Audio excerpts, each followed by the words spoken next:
Seperti yang telah kita ketahui bersama, akibat pandemi COVID-19 ini, ruang gerak fisik kita dibatasi dengan kebijakan untuk tetap di rumah, sehingga pertemuan kita pada hari ini terbatas melalui konferensi video. Walaupun demikian, tentunya tidak akan membatasi semangat, pikiran, dan perjuangan kita untuk terus memajukan perempuan di seluruh pelosok tanah air. Para peserta webinar yang kami hormati, kita ketahui bersama berdasarkan data BPS Indonesia pada tahun 2018 mencapai sekitar 264 juta jiwa, di mana sebesar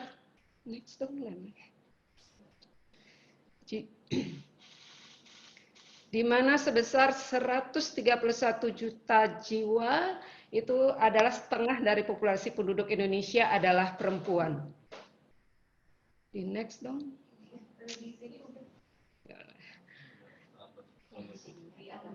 Nah, dalam masa pandemi COVID-19 ini, berbagai apresiasi terus dicurahkan kepada para pejuang bangsa di garda terdepan, yaitu para tenaga kesehatan dan tenaga pendukung kesehatan. Nah, tadi sudah disampaikan terkait dengan tenaga kesehatan, saya tidak akan ulas lagi. Sebenarnya kita cukup berbangga bahwa kita perempuan merupakan garda terdepan di dalam menangani pandemi COVID-19 ini, karena dari jumlah tenaga medis itu adalah sebagian besar adalah perempuan. Nah, demikian juga di tengah ekonomi yang melemah, perempuan juga sangat berjasa dalam menopang ekonomi bangsa, ya. Dalam menopang ekonomi bangsa, kalau kita melihat data dari Kemenkop UKM, itu kita melihat bahwa 98% adalah usaha mikro. Dari usaha mikro itu 50% lebih itu adalah dikelola oleh perempuan. Tapi kita cukup berbangga bahwa di kondisi pandemik ini kita melihat perempuan-perempuan yang inovatif dan kreatif. Karena itu kita melihat dari mereka banyak yang melihat peluang pasar sehingga mereka banyak yang beralih kepada produksi terkait dengan kebutuhan yang diperlukan seperti masker, demikian juga alat pelindung diri. Itu yang perlu kita apresiasi pada para UKM-UKM perempuan yang ada. Next. Nah, kalau kita melihat, mohon maaf, mungkin saya tampilkan terkait dengan IPM ya, Indeks Pembangunan Manusia. Ini kalau kita melihat dari situasi yang normal. Kalau kita melihat dalam situasi yang normal saja, indeks pemberdayaan manusia itu adalah perempuan lebih rendah daripada laki-laki. Nah, kenapa saya tampilkan dalam kondisi pandemi ini? Kalau kita mengutip dari penasehat risiko bidang kemanusiaan dan bencana di UN Women Asia dan Pasifik, krisis selalu memperburuk ketimpangan gender. Nah, untuk itu diperlukan langkah-langkah yang khusus dan konkret untuk menjaga perempuan dalam perang melawan COVID-19. Para peserta webinar yang kami hormati, saat ini kita sedang mengalami tantangan untuk menghadapi wabah COVID-19.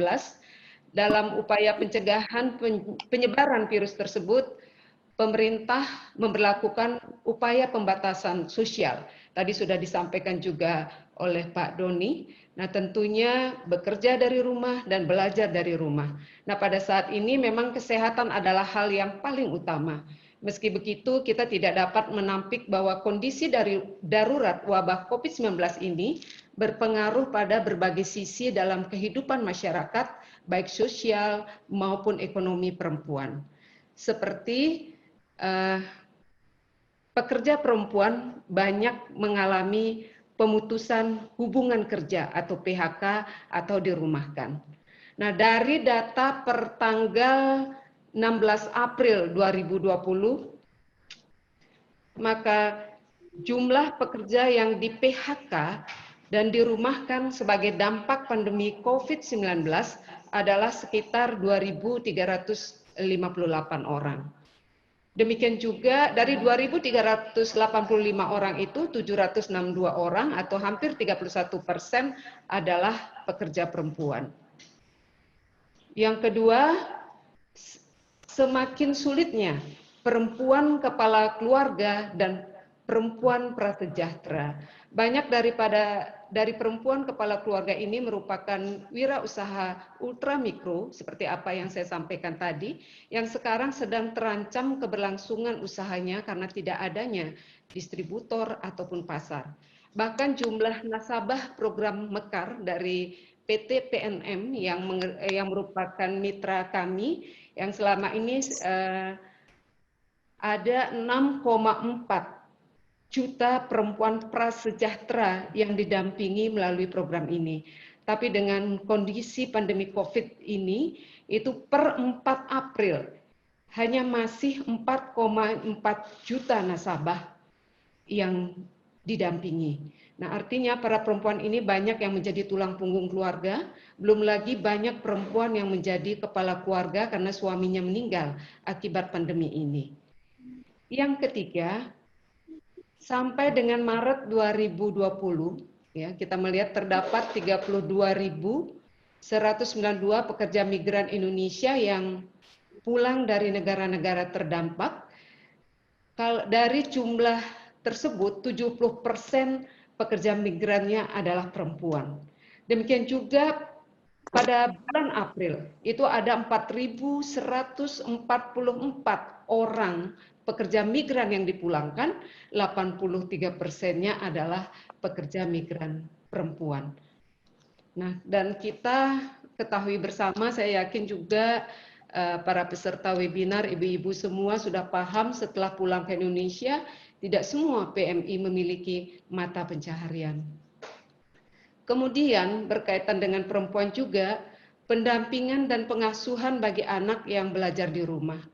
Sebagai salah satu usaha untuk memenuhi hak partisipasi anak dan mendapatkan data mengenai evaluasi kebijakan belajar dari rumah, dari sudut pandang anak, Kementerian Pemberdayaan Perempuan dan Perlindungan Anak telah melaksanakan survei secara online kepada 717 anak-anak di 29 provinsi melalui bantuan Forum Anak.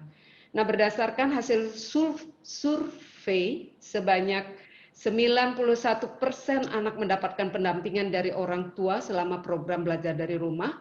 Walaupun demikian, ketidaksetaraan gender yang masih terjadi seringkali menciptakan beban ganda bagi perempuan, terutama perempuan yang juga bekerja. Yang kelima, risiko meningkatnya kekerasan berbasis gender terhadap perempuan dan anak. Nah, tingkat stres yang tinggi akibat berbagai kesulitan yang dialami pada saat pandemi COVID-19 berpotensi menyebabkan kekerasan berbasis gender pada kelompok rentan, yaitu perempuan.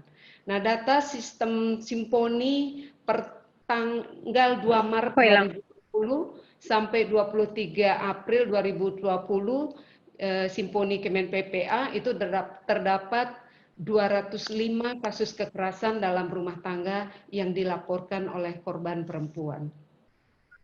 Nah, untuk mengatasi hal tersebut, Kementerian Pemberdayaan Perempuan dan Perlindungan Anak sebagai kementerian yang bergerak dalam tatanan koordinatif telah melakukan berbagai koordinasi, fasilitasi, maupun advokasi kepada gugus penanganan percepatan COVID-19, demikian juga kepada kementerian lembaga teknis terkait, pemerintah, daerah, dunia usaha, maupun masyarakat untuk dapat bergandeng tangan menyelesaikan masalah-masalah tersebut secara bersama-sama. Nah, jika kita cermati benar, isu-isu perempuan dan anak sifatnya selalu lintas sektoral. Oleh karena itu, intervensi yang tepat sasaran dan efektif hanya dapat dilakukan dengan kerjasama berbagai pihak. Tentunya bukan hanya pemerintah, tapi juga seperti apa yang disampaikan oleh Ketua Gugus Tugas tadi, kini kita harus bergandengan tangan, tapi juga bersama-sama dengan dunia usaha, media, lembaga masyarakat, serta masyarakat secara umum. Dan satu hal yang dapat kami sampaikan pada para peserta webinar, kami di Kementerian Pemberdayaan Perempuan ini pada masa pandemi COVID-19 ini, kita menginisiasi gerakan bersama jaga keluarga kita. Nah, melalui gerakan berjarak ini, kami ada konten 10 aksi dengan 5 pokja, di mana salah satu pokjanya itu adalah pokja daerah, yang pokja daerah ini secara intens melaksanakan koordinasi dengan Dinas PPA di seluruh Indonesia, demikian juga dengan jejaring relawan kami, apakah itu PATBM, kemudian ada forum anak, ada puspa, dan sebagainya. Nah, itu jejaring-jejaring itu yang kita laksanakan koordinasi melalui forum berjarak ini. Mungkin next saya mau lihat data ke atas lagi. Nah, berkaitan dari gerakan berjarak ini, yang selama ini kami sulit untuk, selama ini kita belum pernah melihat data terpilah yang disampaikan.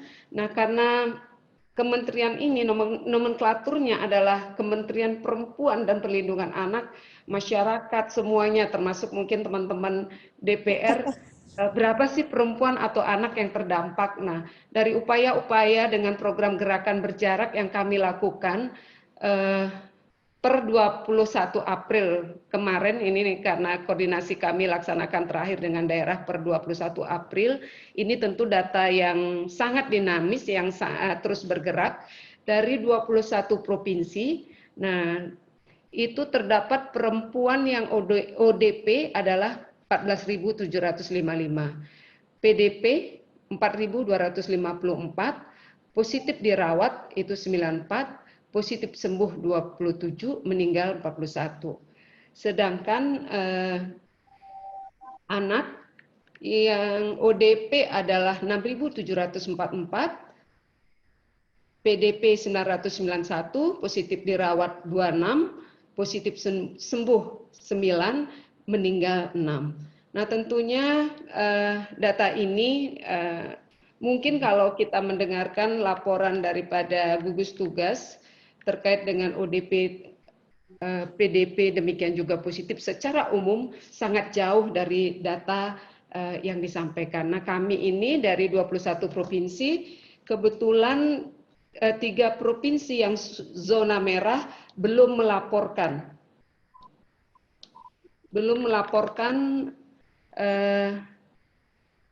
Kami dapatkan datanya terkait dengan ODP, PDP, positif, demikian juga yang meninggal. Nah, mudah-mudahan dalam waktu dekat ini dengan koordinasi intens yang kami lakukan, kami akan mendapatkan data yang lebih valid lagi berkaitan dengan kondisi perempuan dan anak di seluruh pelosok tanah air. Nah, itu berkaitan dengan program berjarak ini yang kami inisiasi. Kemudian juga next, upaya-upaya lainnya yang tentunya kami lakukan. Kalau kita bicara masalah yang kami lakukan di kementerian ini, itu adalah terkait dengan pencegahan dan penanganan terhadap perempuan dan anak. Nah, melalui pencegahan ini, itu kita membuat beberapa edukasi KIE yang sudah kita sebarluaskan kepada daerah, kemudian juga melalui media sosial. Next, Sarah. Terkait dengan, mohon maaf mungkin tidak nyambung, ini belum muncul KIE kami. Ini tuh beberapa KIE yang kita buat, baik itu terhadap anak, apa itu COVID, kemudian bagaimana kita bisa senang tinggal di rumah, belajar di rumah bersama keluarga, itu yang kami buat, yang kami sosialisasikan, yang kita sebarkan ke seluruh Indonesia juga melalui edukasi yang kita berikan. Kebetulan di beberapa daerah selama ini dari 2016 Kementerian Pemberdayaan Perempuan dan Perlindungan ini kan ada memberikan bantuan Molin dan Torlin. Ada juga edukasi yang dilakukan melalui Molin dan Torlin yang keliling ke seluruh yang di kabupaten, ke seluruh desa, kelurahan untuk mengedukasi masyarakat tentang bahayanya COVID-19 ini. Nah, itu yang kami lakukan, beberapa kegiatan yang kami lakukan. Kemudian juga kami membangun kerjasama di samping kami membangun kerjasama yang intens kami lakukan dengan teman-teman berkaitan mengetahui bagaimana sih kondisi teman-teman sampai di pelosok. Beberapa kali video conference yang kami lakukan dengan mitra-mitra, dengan teman-teman ASPUK, PEKA, kemudian kapal perempuan. Nah, ini yang kita lakukan untuk mendata kondisi daripada teman-teman yang perempuan yang bergerak, apakah di bidang ekonomi. Kemudian juga kita harapkan kita tidak ingin sampai ada kelompok-kelompok perempuan seperti apa yang disampaikan oleh Bapak Doni juga, tidak sampai, karena kesehatan itu adalah hal yang sangat penting. Nah, itu yang dapat kami sampaikan berkaitan dengan upaya-upaya yang kita lakukan, KIE, kemudian juga regulasi yang kita bangun untuk melindungi perempuan dan anak, yang kita bekerja sama dengan kementerian lembaga, gugus tugas, kemudian juga dengan UNICEF juga yang kita lakukan dalam melindungi anak-anak dalam hal pemenuhan hak-hak mereka dalam kondisi pandemi ini. Teman-teman peserta webinar yang kami hormati, sebenarnya dalam kesempatan ini tentunya kami sangat mengharapkan sekali kerjasama dan dukungan dari permasalahan-permasalahan perempuan dan anak yang kita alami, yang per hari isunya terus berubah. Dari kasus-kasus yang terjadi itu yang sering kami evaluasi terus, solusinya seperti apa yang akan kita lakukan. Nah, salah satu contoh kemarin di Gunung Sahari itu ada bapaknya meninggal, ibunya positif, kemudian anaknya 14 tahun beserta adik-adiknya harus isolasi mandiri. Nah, demikian juga data terkini yang kami dapatkan di Malut, itu bapaknya positif, ibunya positif. Nah, akhirnya karena bapaknya ini datang dari Jakarta, di Malut ini, akhirnya istrinya positif, itu berdampak kepada anaknya. Nah, upaya-upaya ini memang kami masih mencarikan solusi. Kami intens dengan dinas di daerah, salah satunya di Malut, karena kami punya Puspaga, Puskesmas Ramah Anak yang selama ini mendapatkan pelatihan yang barangkali kalau Puspaga itu ada psikolog di sana, karena anak-anak kan perlu yang namanya pengasuh pengganti ketika orang tuanya positif. Nah, ini yang kami coba skema yang kami coba lakukan berkaitan kasus-kasus yang terjadi di lapangan. Mudah-mudahan melalui webinar ini tentu kami sangat mengharapkan sekali support teman-teman semuanya, para peserta webinar, dari apa yang kami sampaikan, permasalahan perempuan yang di PHK, pekerja migran yang hadir, kemudian juga kita tahu bahwa perempuan itu adalah kelompok rentan, anak kelompok rentan. Memang mudah-mudahan dalam waktu dekat ini kami sudah menginisiasi dan kami coba mengeksekusi, walaupun tentunya belum bisa maksimal, itu adalah kebutuhan spesifik perempuan. Dan dari media belakangan per hari ini kita melihat memang melonjaknya yang positif itu justru anak-anak. Nah, ini yang masih kami evaluasi, apakah ini penyebabnya karena imunitas yang menurun, kurangnya gizi dan sebagainya. Mudah-mudahan kami juga kemarin sudah sampaikan kepada Ketua Gugus Tugas Pak Doni, apakah dimungkinkan dalam kondisi sekarang ini, situasi sekarang ini, ada yang disisihkan untuk kebutuhan spesifik perempuan dan anak. Nah, terkait dengan kalau kita perempuan kelompok rentan yang kita katakan ketika dia rumah miskin, makannya susah. Bagaimana perempuan remajanya ketika menstruasi dan sebagainya. Ini kita sudah pikirkan kebutuhan spesifik seperti pembalut, kemudian vitamin, makanan untuk balita. Ini sudah dengan kasus-kasus yang terjadi ini tetap menjadi evaluasi kami untuk mencarikan solusi. Mudah-mudahan seperti apa yang tadi disampaikan juga oleh Ketua Gugus Tugas, seperti apa yang sering disampaikan oleh Bapak Presiden, bahwa kita tidak bisa sendiri, kita harus bergandengan tangan, bergotong royong bersama, semua elemen masyarakat, dunia usaha, tokoh masyarakat, tokoh agama, untuk bisa kita melawan COVID-19 ini. Nah, di akhir kesempatan ini, saya ingin kembali mengingatkan kita semua akan kekuatan perempuan untuk memerangi COVID-19.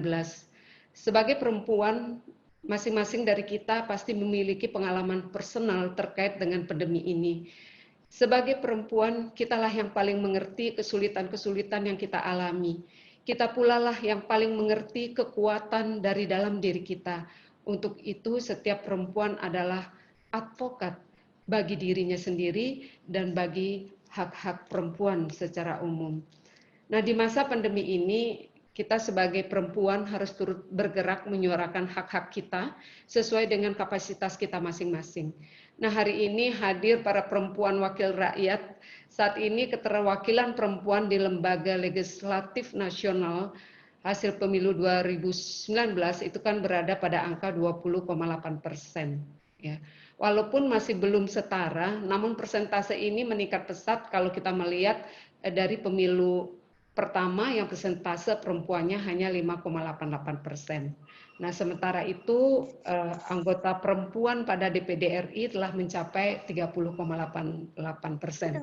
Nah, walaupun belum mencapai jumlah ideal, namun kita harus optimis bahwa dibandingkan di masa lalu kita sudah memiliki jauh lebih banyak suara. Untuk itu kami berharap, saya berharap manfaatkanlah kekuatan ini, mari kita manfaatkan kekuatan ini untuk dapat menyuarakan isu-isu perempuan, khususnya terkait COVID-19.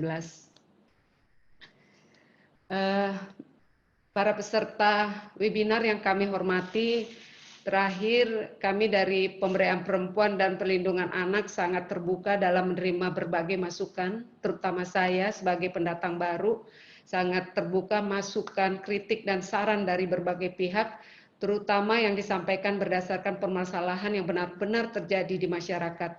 Kami berkomitmen untuk menindaklanjuti semua laporan, informasi, dan data yang disampaikan kepada kami demi mewujudkan tujuan kita bersama dalam pemenuhan hak-hak perempuan dan anak Indonesia. Nah, pada kesempatan ini sekali lagi saya mohon dukungan karena yang peserta webinar ini adalah peserta-peserta perempuan-perempuan yang hebat dan luar biasa. Mohon dukungan kerjasamanya bagaimana kita bisa memberdayakan perempuan dan memberikan perlindungan dan pemenuhan hak-hak anak di seluruh Indonesia ini. Karena masih dalam suasana Hari Kartini, tadi Pak Doni juga menyampaikan selamat Hari Raya Kartini. Mudah-mudahan semangat dan perjuangan Kartini kita maknai bagaimana kita bisa mengambil bagian solusi dalam COVID-19 ini untuk memperkuat peranan perempuan.